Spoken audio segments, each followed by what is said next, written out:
Hello lads, it's me, Benny, back again with another video. In today's video we are back on Peroxide. I'm just doing a starter guide for you newbies out there who just started playing the game. You know, I want to know how the fastest way to I got you. I'm gonna cover various things. I'm gonna cover races, how to become certain races, some progression in these races, and the stat system. This stat system is kinda confusing. I was confused at first, and I assume you will probably be too, maybe, I don't know. It's not that dark, it's not that hard to get used to. And we're just gonna talk about some minor stuff, alright? So that's pretty much this guide, alright? So let's get started. So, you joined the game, right?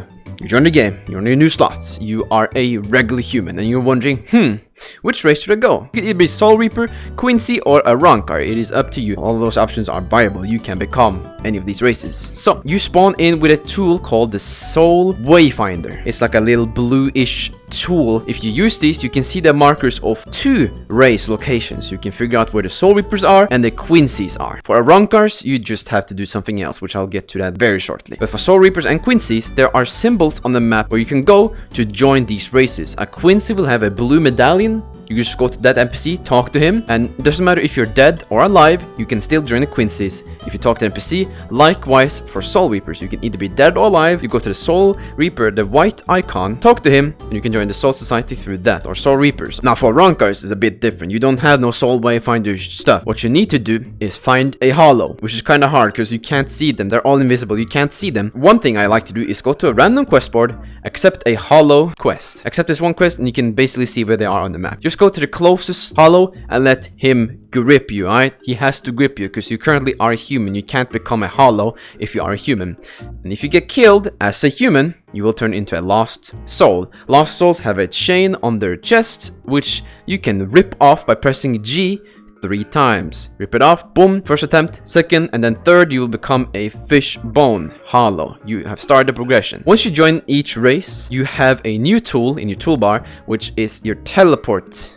portal, I guess. That's a better word. This portal will lead you to your home world, I guess. And in here, you can do missions and invasions, and etc, etc. For Quincy's, you can't really do missions in Wandenreich, and Soul Reapers, they can kinda do, I think they can do missions, it's just not recommended. Don't quote me that, I'm not too used to Soul Reapers at the moment. But what I think you should do as a Soul Reaper or Quincy, you should just stay in Karakura and just do missions in Karakura. That's your best options, I would say. Because if you don't know, the way to level up in this game is to do missions or killing things. There are quest boards around the map.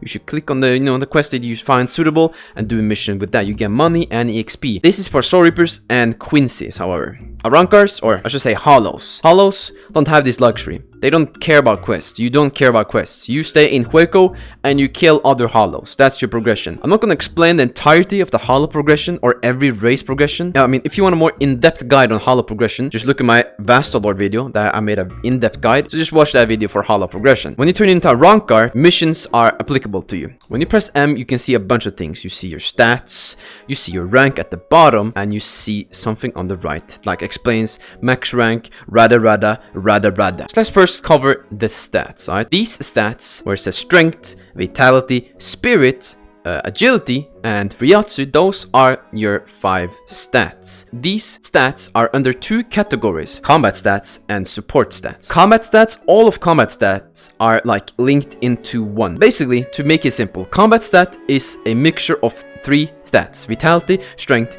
and spirit. That's combat stats. Support stats, however, all of them are actually independent. Agility is its own thing, and Ryasu is its own thing. Even though they're in the support category, they're both its own thing. So you can just level these up as much as you want without any like thinking of making a build. You can just level these up to max all the time. You should definitely just focus on 2 stats in the combat category at a time. Either strength or vitality, spirit or vitality, and that's it. If you focus on strength and spirit, you'll kind of get your build, because hybrid builds are not really that viable at the moment. That's just my recommendation. But hey, you do what you do, I don't mind, I don't care. Now, how do you get these stats? Well, there's various ways to get these stats. You can either do stat missions, you can do invasions, or you can go to the gym. Invasions, you should probably drop that for now. That's a bit too advanced for you at the moment. I wouldn't recommend doing invasions. I would recommend doing stat missions. And how do I do stat missions? You remember the quest board you were always going to when leveling up? Yeah. If you go to talk to the NPC and speak to the NPC and talk about attunement, attuning the quests or the quests, you have to pay 50 yen. And he will change all the quests. Instead of EXP, he will also give you stat EXP. That's what tuning these quests do. You can make certain quests give you stat instead of levels or experience. It's a very slow process, but you can hasten the process. You can make it much faster. How do you do that? It's a new system they have made, which involves you having stars in your stats. You've probably seen some videos. People have like stars in their stats. The stars are basically EXP boosters for that stat. And how you get these stars it's very simple. You have two options. You either have to go fight a duelist, which is NPCs. You have to fight NPCs. You have to pay them to fight them, and if you win, you get stars. You get stars from fighting against them. So, for example, Kisuke in Karakura, if you fight him, you can get stars in a selected stat you want. 1 star is 66% more EXP gain, and that says something. That's one option, the duelists. Or you can go to the gym. The gym, if you train there, if you buy the gym pass for 250 yen, I think, you can go to the gym and you can work out in the gym. The gym will give you stars depending on how much you work out for that certain thing. You can only focus on one stat at a time. You can't have multiple stars in different areas, in different stats. That's not possible. You have to have everything into one area. Let's say I want stars in spirit. I go to the spirit mat and I just work out there with the spirit, and the more I work out, the more stars I gain eventually, right?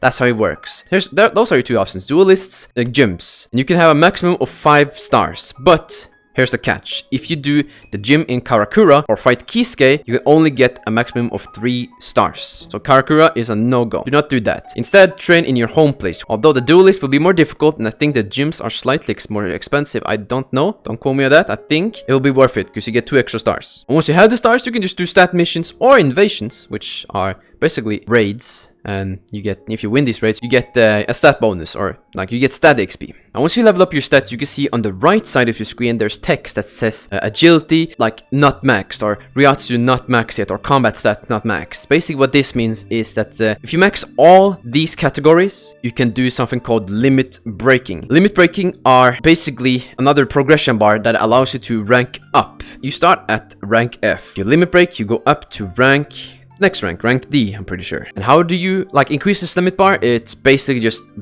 basic EXP. No stat XP, it's just basic EXP you gotta do. So just do invasions, just do regular quest boards, kill things, anything will increase the limit bar, or limit break bar. It's really easy. And yeah, that's the entire stats system.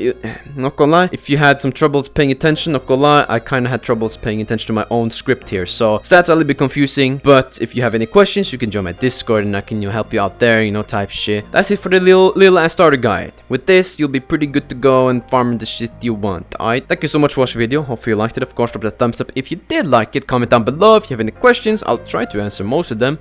And join my Discord if you have more questions there. I'll definitely answer there because I'm very active there.